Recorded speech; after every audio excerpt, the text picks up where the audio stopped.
El tema que vamos a estudiar lleva como título Vaina de mielina. Vamos a estudiar el concepto de la mielina.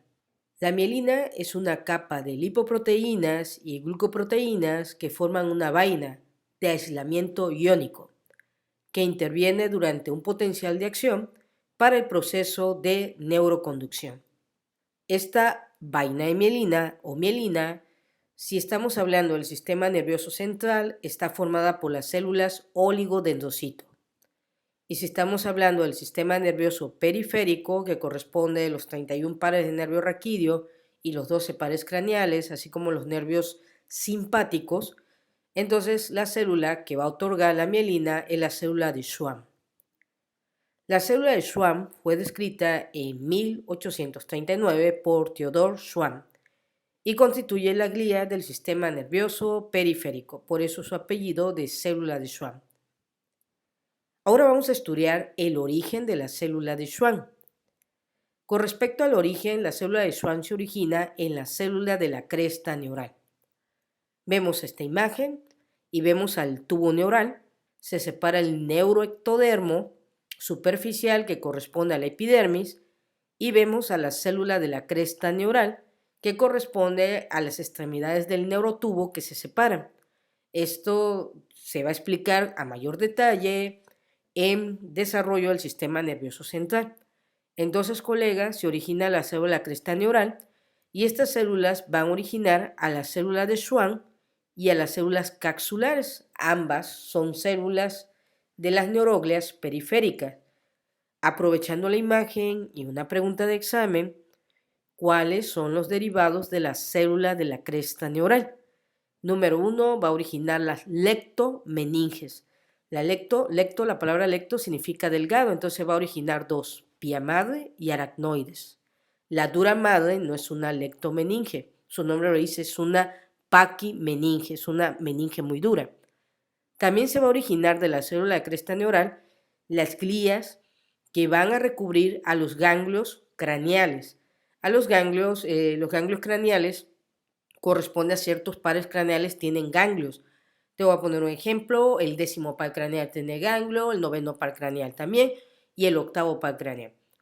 La célula de la cresta neural origina las células cromafines, que estas migran y van hacia la médula de la glándula suprarrenal. Estas células cromafines son las que van a originar sobre todo la síntesis de ciertos neurotransmisores como corresponde dopamina, noradrenalina y adrenalina. También de la célula de cresta neural vamos a tener a los melanoblastos, que son los que van a originar los melanocitos, esos que nos dan la pigmentación de la piel.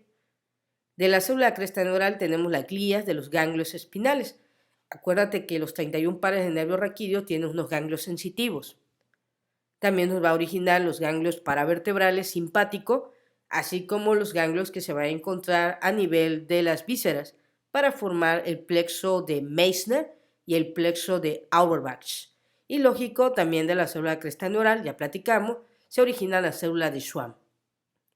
Durante el desarrollo del nervio periférico, inicialmente un grupo de grandes axones, aquí vemos el axón, es rodeado por una célula de Schwann, el cual se organiza de manera que lo recubre. Aquí lo observamos, tenemos el axón, se acerca a la célula de Schwann, que viene de la célula de la cresta neural, envuelve al axón y posteriormente, después que lo envuelve, va haciendo una rotación en relación a la manecilla del reloj y de esa manera queda envuelta en varias láminas de la membrana plasmática de la célula de Schwann, aislando totalmente al axón del medio externo. El núcleo de la célula de Schwann siempre van a ser periférico, como lo estamos observando aquí. Sin embargo, el axón tiene una membrana que se llama axolema. El axolema está separado por un espacio que la separa, lógico, de la membrana de la célula de Schwann. Ahora vamos a estudiar la proliferación de la célula de Schwann. La proliferación de esta célula es intensa durante el desarrollo de los nervios periféricos. ¿Qué significa esto? Que según va migrando el axón, va produciendo una señal mitogénica, significa que va induciendo la mitosis de la célula de Schwann, para que esta célula a su vez vaya envolviendo el axón como lo hemos visto. La célula de Schwann prolifera durante el desarrollo normal del nervio periférico, sobre todo desde la cuarta semana de gestación hasta el nacimiento. También pueden proliferar las células de Schwann en caso de que exista una lesión, trauma mecánico o neurotoxinas o enfermedades de mielinizante. Ejemplo, ¿te acuerdas del video de Guillain-Barré? Pues vimos que las células de Schwann fueron destruidas por autoanticuerpos antigangliósidos. Entonces, posteriormente, el mismo axón genera la mitosis de la célula de Schwann para que éste repare el axón y se lleve a cabo de nueva cuenta el potencial de acción, proliferar la célula de Schwann en caso de tumores. Para que se lleve a cabo esta proliferación mitogénica provista por el axón, se originan las siguientes señalizaciones: el factor de crecimiento derivado de plaquetas, el factor de crecimiento fibroblástico y el factor de crecimiento transformador beta. ¿Qué significa? Quiero que observes esto. Esto es la amputación lógico de una mano. Se puede llevar a cabo el trasplante de la mano en su sitio. Las plaquetas originadas en este caso por los megacariocitos, el factor de crecimiento fibroblástico del tejido conectivo que se encuentra adyacente y las células que se encuentran en esta región originan el factor de crecimiento transformador beta. Todos estos tipos de factores lo que van a hacer es que el axón induzca la producción de la mitosis de la célula de Schwann y de esa manera se lleva a cabo la reparación del nervio. También vamos a encontrar que para reparar el axón en la célula de Schwann vamos a tener estos elementos: galactocerebrósido, factor de crecimiento neuroblástico, S100, RAN2, laminina para la lámina basal, colágeno tipo 4, heparansulfato, NCAN, que son proteínas que van a permitir las uniones intercelulares, igual como la proteína fibrilar. Ahora vamos a estudiar el desarrollo de las células de Schwann. Con respecto a ello, primero tiene una fase embrionaria y posteriormente va a tener una fase neonatal. Hay una rápida proliferación seguida por una cesación de la proliferación y su diferenciación final. En otras palabras, en la fase embrionaria vamos a tener un crecimiento de la proliferación de la célula de Schwann a través de la mitosis. Y en la fase neonatal lo que va a pasar es que va a citodiferenciarse la célula de Schwann en la productora de mielina. En otras palabras, los nervios se van a mielinizar. Por lo tanto, para que se lleve a cabo esto necesitamos de la leche materna, que contiene lípidos que permiten la producción de mielina, y la neuroestimulación de los niños, ya sea sensitiva o motora, permitirá esa proliferación y citodiferenciación de la célula de Schwann para la producción de mielina. Y no solamente la célula de Schwann, sino también los oligodendrocitos. Tiene dos etapas de desarrollo. La etapa migratoria: la célula de Schwann se produce de las células de la cresta neural. Entonces estas células, desde el tubo neural que se encuentra hacia el lado de la célula de la cresta neural, van a migrar, y cuando migran se ven como células bipolares. Tienen una composición rica de microfilamento, carecen de lámina basal y de mielina porque todavía no han mielinizado porque no tienen el axón. Y la otra fase es la fase mielinizadora, que se disponen al lado, acuérdate del axón. Sin embargo, el axón está separado de la célula de Schwann gracias a su axolema, que es la membrana plasmática del axón. La célula de Schwann rodea al axón y posteriormente la célula de Schwann en horarios de reloj va envolviendo al axón. Se describe en algunos libros 2,5 vueltas, 3 vueltas, quedando el núcleo de esta célula en la periferia de la superficie. Ahora vamos a estudiar los tipos de célula de Schwann. La célula de Schwann se clasifica en 4 fenotipos de acuerdo a sus bases morfológicas. El primero son las células de Schwann formadoras de mielinas que envuelven solamente axones. Tenemos las células de Schwann no mielinizantes que rodean a un conjunto de axón envolviendo la mayor parte pero dejando una superficie descubierta.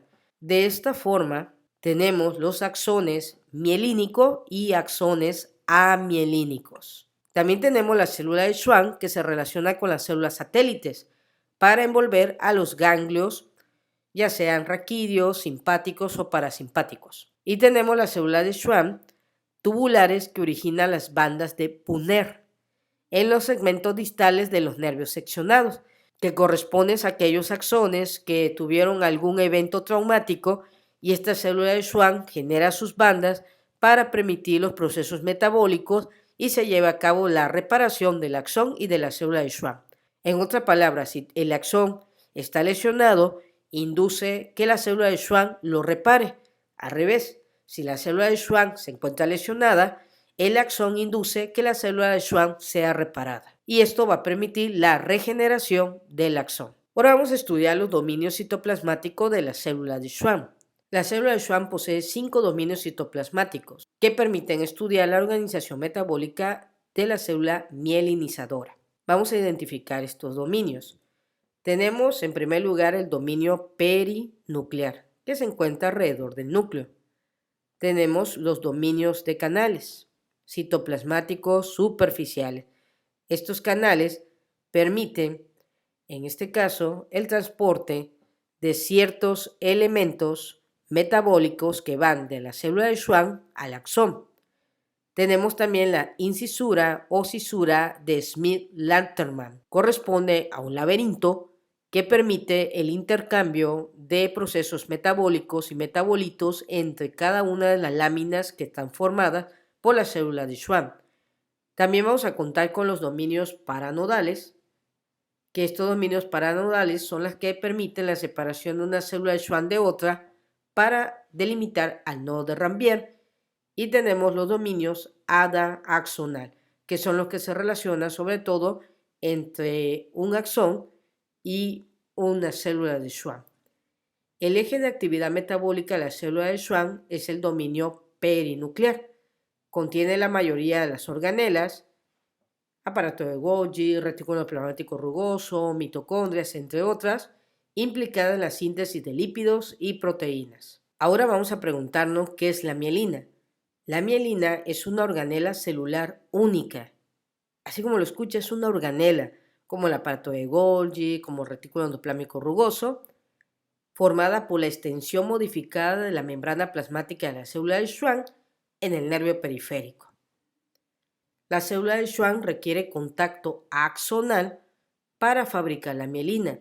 Significa que si la célula de Schwann no entra en contacto con el axón no va a inducir a través de los factores de crecimiento que ya estudiamos para que la célula de Schwann produzca su mielina. ¿Cuáles son los elementos que tiene la mielina? Va a contener proteínas, lípidos y agua.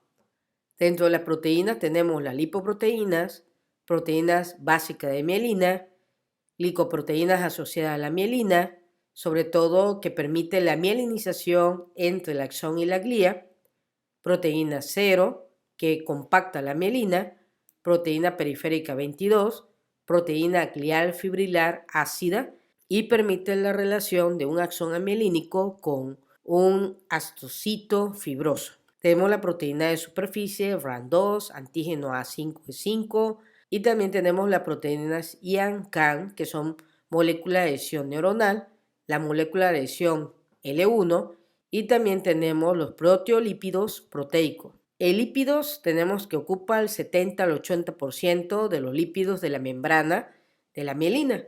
Tenemos galactosilceramida, galactocerebrósido, lecitina, esfingomielina, cerebrósidos, ganglios esfingolípidos con ácido siálico y sialosil-galactosilceramina. Y dentro de los elementos vamos a encontrar que el 40% equivale al agua. ¿Cómo funciona la mielina como un aislante eléctrico? La mielina actúa como aislante eléctrico porque facilita la conducción del impulso nervioso y esto permite la clasificación de los axones en axones amielínicos y axones mielínicos. Los axones amielínicos, el impulso se transmite por circuitos locales de corriente iónicas.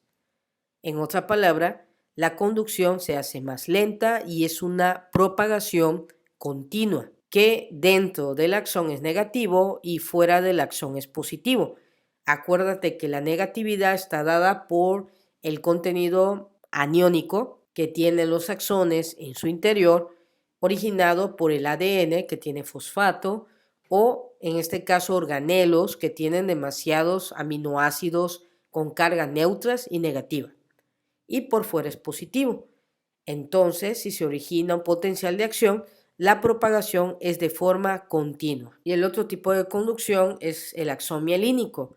La conducción es de tipo saltatoria y esto se origina porque a nivel de los nodos de Rambier se lleva a cabo la propagación de los iones y esto permite una conducción de tipo saltatoria, donde no se lleva a cabo la modificación de iones del espacio intracelular o extracelular y viceversa, es donde está cubierto por la vaina de mielina.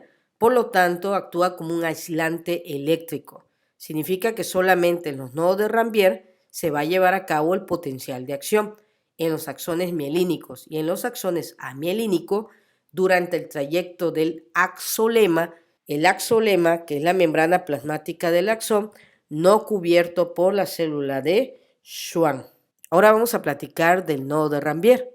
Es el sitio donde no está cubierto por mielina y el axón solamente está rodeado por una lámina basal.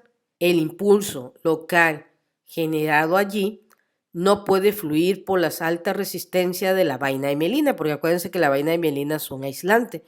Por lo tanto, el impulso originado en el nodo de Rambier tiene que saltar al siguiente nodo de Rambier para permitir la despolarización de la membrana a nivel del siguiente nodo. Aquí observamos el nodo de Rambier, las vainas de mielina que son aislantes eléctricos y vemos la conducción que se origina desde el cono de inicio, cómo se va propagando la conducción de tipo saltatoria. Y de esta forma, a nivel del nodo de Rambier, se lleva a cabo el intercambio de iones para hacer positivo el interior del axón y negativo en el espacio extracelular. Esto se lleva a cabo a través de canales iónicos que permiten el paso o salida de ciertos iones. Ahora vamos a platicar el potencial de acción de la neurona.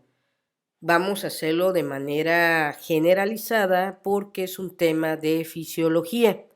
Con tu maestro de fisiología, pues vas a ver con más detalle este tema. Vamos a preguntarnos qué es un potencial de acción. Es una propiedad de los tejidos excitables. Consiste en la capacidad de propagar señales eléctricas en respuesta a un estímulo, ejemplo, un receptor de un neurotransmisor, que permite la permeabilidad y distribución desigual de los iones de sodio, potasio, calcio y cloro, para contribuir al cambio de la polaridad de la neurona. Acuérdate que la neurona en un estado de reposo, sin estímulo, su interior es negativa y su exterior es positiva. Cuando viene una señal eléctrica que corresponde a un estímulo, la polaridad cambia. Ahora es positiva por dentro y negativa por fuera. Por lo tanto, esto se va a llevar a cabo desde un estímulo de la membrana presináptica a la membrana postsináptica. Vamos a estudiar la siguiente imagen. Aquí observamos el estado en reposo. Significa que no ha venido un estímulo. Vemos aquí el espacio extracelular de la neurona y el espacio intracelular que corresponde al citoplasma de la neurona. Vemos aquí la membrana de la neurona, que es la que corresponde al neurolema. Observamos que su potencial en reposo es de menos 90 milivoltios.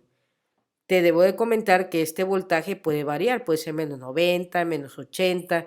Observamos, colega, y vemos que esto, que está de color verde, se llama canal de sodio activado por voltaje. Vemos que tiene una compuerta de inactivación abierta y una compuerta de activación cerrada. Esto que estás viendo es lo que le ocurre a una membrana de una neurona postsináptica. Quiere decir que está ocurriendo aquí. Si esta neurona se encuentra en reposo, su membrana se encuentra así. Paso número 1, ¿qué sucede? Vemos aquí que viene la señal excitatoria del neurotransmisor. Significa que un neurotransmisor se unió a su receptor y ese receptor activa un canal de sodio dependiente de voltaje. y viene el calcio. El calcio va a ser una transformación alostérica de la compuerta que se encuentra inactiva del espacio extracelular y eso permite que la compuerta se abra. Cuando hablo de conformación alostérica, acuérdate del transformes, que son carros, mejor dicho, y posteriormente se transforma en robot. Eso es una conformación alostérica.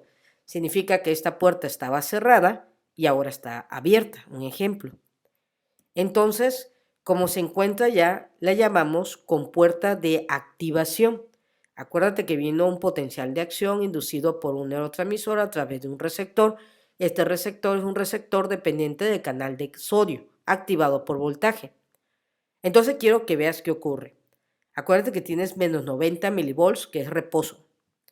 Entonces, cuando se abre la compuerta, ¿qué sucede? Ingresa, en este caso, el sodio, y aquí lo vemos, está ingresando. Y cuando ingresa el sodio, está ingresando carga positiva. A esto se le llama estado activo de la neurona y permite la permeabilidad del sodio sea de 50 a 5000 veces permeable al sodio. Por tal motivo, al meter carga positiva al espacio intracelular de la neurona, me permite que el potencial de membrana sea menos negativo. Significa que va menos 90, menos 80, menos 70, menos 60, menos 50. Y esto se llama despolarización. Esto se va propagando, colega, de no de Rambier al siguiente y así sucesivamente. Posteriormente, vamos a observar que la introducción de demasiado sodio, originada porque se encuentra abierta la compuerta de activación del espacio extracelular, origina que el potencial de membrana llegue a más 35 milivolts. ¿Esto qué va a ocasionar? Que la compuerta, en este caso que estaba inactiva del espacio intracelular, lleve el periodo de repolarización y la compuerta se cierra. Entonces, cuando tenemos más 35, acuérdate que esto puede ser más 20, más 30, más 35, más 40, más 45, dependiendo del nervio que estemos platicando, esto va a originar la repolarización y evita la entrada de más sodio para evitar que este potencial de membrana de más 35 se eleve a más 40, más 50. ¿Qué pasa si el potencial llega a ser más positivo? Esto originaría una interrupción abrupta del potencial de acción. Entonces, la repolarización, usted cerró la compuerta que está en el espacio intracelular para evitar el ingreso de más sodio. Ahora vamos a platicar el canal de potasio activado por voltaje. Mira, imagínate esto como una película que está ocurriendo todo al mismo momento y en la película te van señalando qué ocurre o qué escena está ocurriendo al mismo momento. Entonces, al momento en que el sodio está metiéndose, en el potencial de reposo de menos 90, el canal de potasio activado por voltaje solamente tiene una compuerta. Si observas, tiene una compuerta en el espacio intracelular, pero no en el espacio extracelular. Esta compuerta, como está, cerrada. Cuando el potencial de acción, acuérdate del sodio iba, si te acuerdas, menos 90, menos 80, menos 70, menos 60, menos 50, menos 40, menos 30, menos 20, menos 10. Cuando llegó el potencial de acción inducido por el sodio a cero, ¿qué pasó? La compuerta del potasio se abrió. ¿Para qué? Para evitar que se sobrecargara la positividad y esto origina la salida del potasio. Entonces, durante la despolarización del potasio ocurre aproximadamente al 0 milivolts y esto evita que lleguemos al más 35. En otras palabras, después del 0, acuérdate que vienen más 10, más 20, más 30. Entonces en el 0 empezaste a sacar el potasio y esto evitó sobrecargar el espacio intracelular de positividad. Cuando el potencial ya está a más 35, Si tú cerraste el canal de sodio, ¿qué le va a pasar al potencial de más 35? Más 35, más 30, más 20, más 10. Posteriormente, ¿qué va a ocurrir? Como ya cerraste el canal de sodio, acuérdate que lo cerraste a más 35 y ya no tienes canal de sodio abierto, entonces el potasio va a cerrar su compuerta cuando llegue a menos 10. ¿Qué significa esto? Fácil.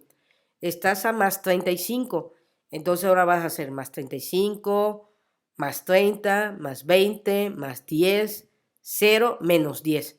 Entonces en el menos 10 se cierra totalmente la compuerta del canal de sodio activado por voltaje y esto origina que el potasio no vuelva a salirse.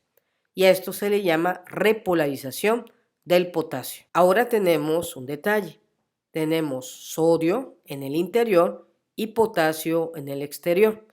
¿Quién va a permitir la regulación de que saquemos lo que metimos de sodio y metamos lo que sacamos de potasio? La bomba de sodio y potasio ATPasa. Entonces la bomba saca 3 sodios y mete 2 potasios. Y de esa manera se vuelve a equilibrar las cargas eléctricas entre la membrana de la neurona. Se restablecen las concentraciones iónicas y aproximadamente esto permitió la generación de 100.000 a 500 millones de impulsos nerviosos en un milisegundo. Ahora vamos a estudiar la patología de las células de Schwann. La primera patología que vamos a estudiar es el Mycobacterium leprae. También se le llama lepra o enfermedad de Hansen. El Mycobacterium leprae es un bacilo ácido resistente que entra a la célula de Schwann porque tiene neurotropismo. Significa que esta bacteria ama a la célula de Schwann. Una vez ingresada la lepra en el cuerpo de una persona, lo primero que vaya a buscar es una célula de Schwann. Y esto va a originar una infección granulomatosa crónica que puede durar periodos de incubación de 3, 5, 10 o más años aproximadamente. ¿Qué pasa con esto? Como la célula de Schwann es infectada por el Mycobacterium leprae, esto activa la fagocitosis de la lepra, afectando la síntesis de la mielina. Vendrá un macrófago, identificará que la célula de Schwann está infectada por el Mycobacterium leprae y de inmediato el macrófago fagocita la célula de Schwann. Utiliza la lógica, si el macrófago fagocita la célula de Schwann, entonces el axón quedaría sin la célula y el axón se degenera. Esto va a originar algo que se llama neuropatía leprosa. Ocasiona graves lesiones, mutilaciones y deformidades. Como podemos observar en esta imagen, esta persona no tiene dedos. ¿Por qué? Porque la lepra está dentro de la célula de Schwann que inerva a los músculos de los dedos de la mano, que corresponde al nervio mediano, al nervio cubital y al nervio radial. Al comerse el macrófago, la célula de Schwann infectada va quitando los nervios de los músculos. Un músculo desnervado se empieza a atrofiar y según se va dando el atrofiamiento se va cortando los dedos. El armadillo es reservorio de la lepra. Significa que este animalito en su carne y en su caparazón tiene Mycobacterium leprae. Les voy a platicar cómo funciona esto. Es una familia que encuentra un armadillo, lo mata y lo prepara. Si 6 personas comieron el armadillo, no quiere decir que todas tienen lepra. ¿De qué va a depender si alguien tuvo lepra o no? De su sistema inmunológico. Por lo general, de 6 personas, aproximadamente el 50% va a quedar infectada de lepra y el 50% no. Una característica de la lepra es la lepra precoz o indeterminada. Viene tu paciente con estas lesiones de la piel y si uno no está acostumbrado a identificar la lepra, lo puede confundir con cualquier otra patología. Tenemos la lepra lepromatosa, que es la fase leonina. La lepra lepromatosa afecta al nervio cubital, afecta al nervio peroneo y estos son los tratamientos que podemos otorgar a los pacientes que tienen lepra. Sin embargo, hay que llevar un estudio integral de este paciente antes de otorgar estos tratamientos. Otra enfermedad que afecta la célula de Schwann es la neuropatía diabética. Es la más común, es la neuropatía periférica. Esta neuropatía es la desmielinización de los nervios periféricos secundario a que las células de Schwann su vaina de mielina se va perdiendo lentamente. Acuérdate de algo que se llama gluconeogénesis. Significa que la vaina de mielina, sus lípidos y proteínas, van a pasar a formar piruvato y el piruvato, en este caso ATP. En otras palabras, como esta persona no puede utilizar su glucosa, empieza a utilizar todos los elementos de la mielina para la producción de ATP. En neuropatías autonómicas, a nivel cardiovascular, gastrointestinal, genitourinario y sudomotor, va a haber alteraciones en este paciente. Neuropatía difusa, que puede ser en la neuropatía proximal motora o neuropatía simétrica distal, que va a originar debilidad muscular y alteraciones sensitivas, y neuropatías focales, mononeuritis, neuropatías de pares craneales, como corresponde al 10º par craneal y al 7º par craneal, neuropatías, plexopatías, ejemplo, lesiones del plexo cervical, braquial o lumbosacro. También origina síndrome de atrapamiento, como corresponde al nervio cubital, lesiones del síndrome de túnel carpiano con lesiones del nervio mediano o neuropatía del nervio peroneo. La célula de Schwann presenta una excesiva acumulación de cuerpos lipídicos, y estos cuerpos lipídicos es un reflejo de alteración del metabolismo de la diabetes mellitus. Como el citoplasma de la célula de Schwann se ve afectado, ya no se forma la vaina de mielina en los axones y origina desmielinización segmentaria paranodal. Significa en aquellas estructuras que delimita el nodo de Ranvier. Y esto va originando bulbos en cebolla, que es indicativo de la desmielinización y afectación de los nervios raquídeos. Hay afectación de los vasos sanguíneos, vasos nervorum, del propio nervio y segmentaciones de la mielina, sobre todo a nivel de nodo de Ranvier. Otra enfermedad que podemos platicar de la vaina de mielina es la esclerosis múltiple. La esclerosis múltiple, EM, se considera una enfermedad autoinmune, crónica, inflamatoria, desmielinizante del sistema nervioso central. Se presenta en individuos con predisposición genética, factores inmunológicos como anticuerpos, complementos, mediadores de respuesta inmune innata. Tiene su Día Nacional de la Esclerosis Múltiple, corresponde al 18 de diciembre. Por lo general se presenta en el sexo femenino, siendo común entre 20 y 40 años de edad, y los principales síntomas de esclerosis múltiple secundario a la desmielinización de los axones por lesiones autoinmunitarias de la célula de Schwann consiste en alteraciones centrales, fatiga, deterioro cognitivo, depresión, ansiedad, humor o conducta inestable. A nivel visual vas a tener nitazmo, que es el movimiento rápido ocular, neuritis óptica, inflamación del segundo par craneal, diplopía, que consiste en visión doble. Va a haber alteración del habla por alteración de nervio laringio recurrente o de los núcleos del vago, disfagia. A nivel de la garganta va a haber dolor durante la deglución. También vamos a tener a nivel de músculo esquelético debilidad, espasmo, ataxia, sensación de dolor, hipoestesia, parestesia, incontinencia, diarrea o estreñimiento, incontinencia urinaria, retención o frecuencia misional. La fisiopatología de la esclerosis múltiple es producir anticuerpos que van a identificar la célula de Schwann, y esos anticuerpos van a inducir la respuesta inmunitaria de las células T y estas de las células B, que producen más anticuerpos y activan a macrófagos, a neutrófilos, a eosinófilos, al linfocito B para la destrucción de las células de mielina. En un corte histológico vamos a encontrar macrófagos, axones escasos, ausencia de astocitos, escasas neuronas y linfocitos perivasculares. Si realizamos una resonancia magnética, el paciente va a tener